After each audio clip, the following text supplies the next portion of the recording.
JK செய்திகளின் இரவு நேர பிரதான செய்திகள்.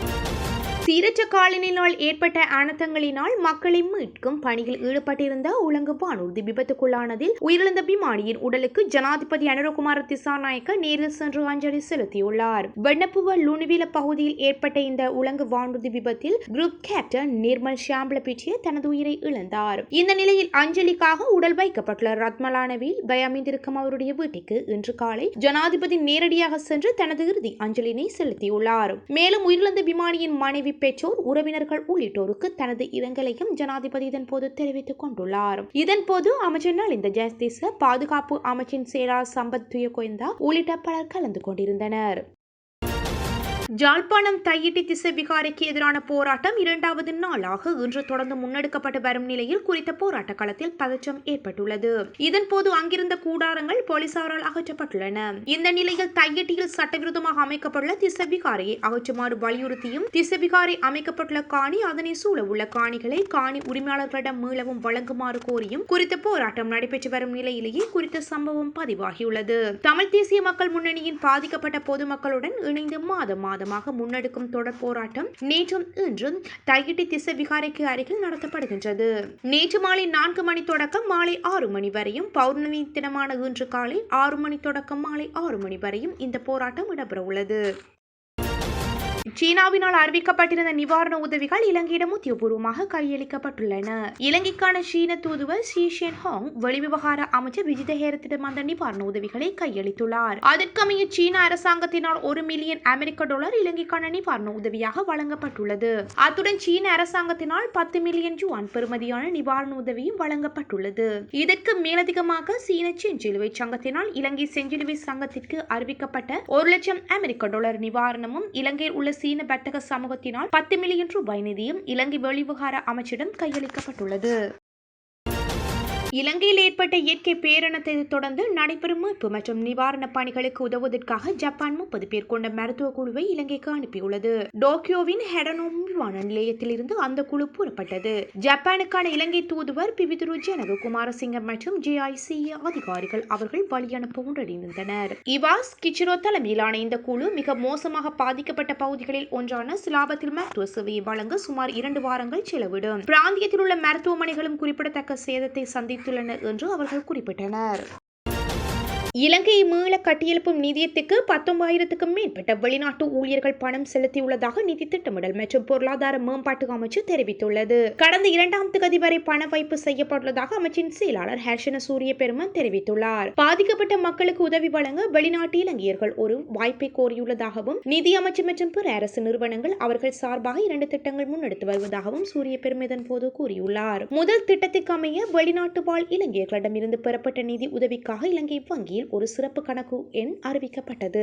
2வது திட்டத்தின் கீழ் குறைந்த ஆவணங்களுடன் மற்றும் எந்த கட்டணமும் இல்லாமல் பொருட்களை நாட்டுக்கு அனுப்பும் செயல்முறை எளிதாக்கப்பட்டுள்ளதாக அமைச்சின் செயலாளர் தெரிவித்திருந்தார். நிவாரணமாக அனுப்பப்படும் பொருட்களுக்கு விதிக்கப்படும் வரிகள் மற்றும் கட்டணங்கள் நீக்கப்பட்டுள்ளதாகவும் செயலாளர் இதன்போது சுட்டிக்காட்டியுள்ளார். இந்த திட்டத்தை விரைவுபடுத்துவதற்கு சுங்க பணிப்பாளர் நாயகத்தின் தலைமையில் ஒரு பணிக்குழு நிறுவப்பட்டுள்ளது. இதன் காரணமாக நாட்டிற்கு அனுப்பப்படும் பொருட்கள் எளிதாக விடுவிக்க முடியும் என நிதி அமைச்சின் செயலாளர் தெரிவித்தார். பேரிடர் மேலாண்மை மையத்தின் பெயரில் பொருட்களை அனுப்புவதன் மூலம் மட்டுமே இந்த வசதி கிடைக்கும் எனவும், இது குறித்து மேலதிக தகவல் ஏற்கனவே சுங்க இணையதளத்தில் வெளியிடப்பட்டதாக அவர் மேலும் தெரிவித்தார். கண்டி, கேகாலை, மாத்தளை மற்றும் குருநாகல் மாவட்டங்களுக்கு விடுவிக்கப்பட்ட மண் சரிவு எச்சரிக்கை தேசிய கட்டிட ஆராய்ச்சி அமைப்பு நீடித்துள்ளது.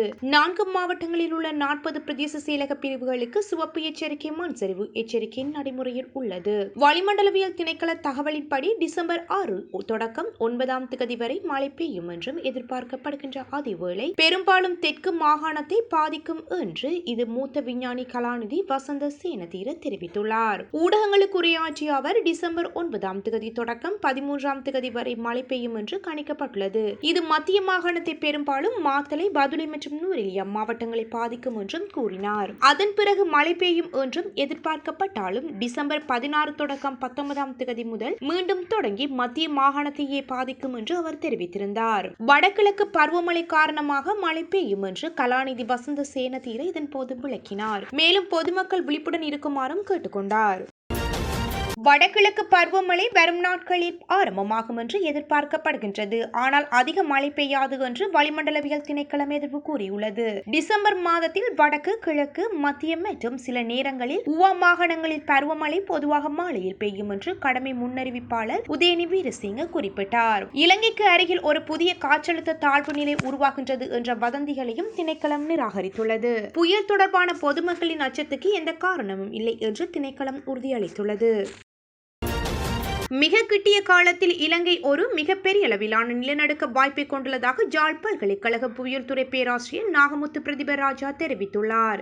இலங்கையில் எண்ணுக்கணக்கான உயிர்களை பலியெடுக்கின்ற மிகப்பெரிய நிலநடுக்க நிகழ்வு இடம்பெறும் என்று அவர் மேலும் சுட்டிக்காட்டினார். நிகழ்ச்சியில் கலந்து கொண்டு கருத்து வெளியிட்ட போதே அவர் இந்த விடயத்தினை குறிப்பிட்டுள்ளார். இங்கு அவர் மேலும் தெரிவிக்கையில், இலங்கைக்கு கீழாக அல்லது இலங்கையை அண்மித்திருக்கக்கூடிய இந்திய கவச தகட்டுடன் சேர்ந்த பகுதிகளில் மிகச்சிறிய அளவிலான நிலநடுக்கங்கள் இடம்பெற்றுக் கொண்டே இருக்கின்றன. அண்மித்த காலத்தில் அதிக நிலநடுக்கங்கள் பதிவாகுவது என்பது இன்று ஒரு நாள் பாரிய நிலநடுக்கம் ஏற்படும் என்பதை எடுத்து காட்டுகின்றது. இலங்கையினுடைய வரலாற்றில் மிகப்பெரிய பாதிப்பை ஏற்படுத்தியிருக்கக்கூடிய காலநிலைசார் அனர்த்தத்தில் இருந்து மக்கள் மீண்டும் கொண்டிருக்கின்றார்கள். ஆனால் இன்னமும் மத்திய மலைநாட்டின் பல பகுதிகளில் மீட்பு பணிகள் தொடர்ந்த வண்ணம் இருக்கின்றன. இலங்கை இந்த அனர்த்தத்தில் இருந்து மீண்டும் வரும் நிலையில் முழுமையாக மீளுவதற்கு இன்னும் பல மாதங்கள் செல்லும் என்பது கசப்பான உண்மை. இன்னும் ஒரு நாள் இந்த புயல் இலங்கையில் தங்கியிருந்தால் இன்று நடந்த பாதிப்பு 5 மடங்கு பாதிப்பு ஏற்பட்டிருக்கும்.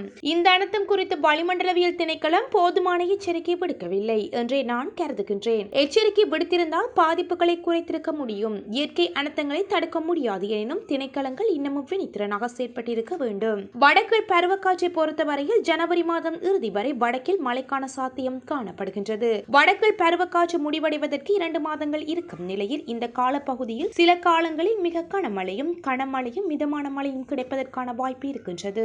தற்போதைய வளிமண்டல நிலையின்படி அடுத்து வருகின்ற 15 நாட்களுக்கு இதே போன்றதொரு புயல் உருவாவதற்கான வாய்ப்பு இல்லை. ஆனால் இந்த டிசம்பர் மாதம் முடிவடைவதற்குள் வங்களா விரிகுடாவில் 2 காற்று சுழற்சிகள் உருவாவதற்கான வாய்ப்புகள் காணப்படுகின்றது. இது மிக பெரிய அளவிலான மழையை தருமா என்பது உறுதிப்படுத்தப்படவில்லை என்று அவர் தெரிவித்தார். இலங்கையை மீள கட்டியெழுப்பும் நிதியத்துக்கு 19,000க்கும் மேற்பட்ட வெளிநாட்டு ஊழியர்கள் பணம் செலுத்தியுள்ளதாக நிதி திட்டமிடல் மற்றும் பொருளாதார மேம்பாட்டு அமைச்சு தெரிவித்துள்ளது. கடந்த 2ஆம் தேதி வரை பண வைப்பு செய்யப்பட்டுள்ளதாக அமைச்சின் செயலாளர் ஹர்ஷன சூரிய பெருமன் தெரிவித்துள்ளார். பாதிக்கப்பட்ட மக்களுக்கு உதவி வழங்க வெளிநாட்டு இலங்கையர்கள் ஒரு வாய்ப்பை கோரியுள்ளதாகவும் நிதி அமைச்சு மற்றும் பிற அரசு நிறுவனங்கள் அவர்கள் சார்பாக 2 திட்டங்கள் முன்னெடுத்து வருவதாகவும் சூரிய பெருமை இதன் போது கூறியுள்ளார். முதல் திட்டத்திற்கு அமைய வெளிநாட்டு வாழ் இலங்கையர்களிடமிருந்து பெறப்பட்ட நிதி உதவிக்காக இலங்கை வங்கி ஒரு சிறப்பு கணக்கு எண் அறிவிக்கப்பட்டது. 2வது திட்டத்தின் கீழ் குறைந்த ஆவணங்களுடன் மற்றும் எந்த கட்டணமும் இல்லாமல் பொருட்களை நாட்டுக்கு அனுப்பும் செயல்முறை எளிதாக்கப்பட்டுள்ளதாக அமைச்சின் செயலாளர் தெரிவித்திருந்தார். நிவாரணமாக அனுப்பப்படும் பொருட்களுக்கு விதிக்கப்படும் வரிகள் மற்றும் கட்டணங்கள் நீக்கப்பட்டுள்ளதாகவும் செயலாளர் இதன் போது சுட்டிக்காட்டியுள்ளார். இந்த திட்டத்தை விரைவுபடுத்துவதற்கு சுங்க பணிப்பாளர் நாயகத்தின் தலைமையில் ஒரு பணிக்குழு நிறுவப்பட்டுள்ளது. இதன் காரணமாக நாட்டிற்கு அனுப்பப்படும் பொருட்கள் எளிதாக விடுவிக்க முடியும் என நிதி அமைச்சின் செயலாளர் தெரிவித்தார். பேரிடர் மேலாண்மை மையத்தின் பெயரில் பொருட்களை அனுப்புவதன் மூலம் மட்டுமே இந்த வசதி கிடைக்கும் எனவும் இது குறித்து மேலதிக தகவல் ஏற்கனவே சுங்க இணையதளத்தில் வெளியிடப்பட்டதாக அவர் மேலும் தெரிவித்தார்.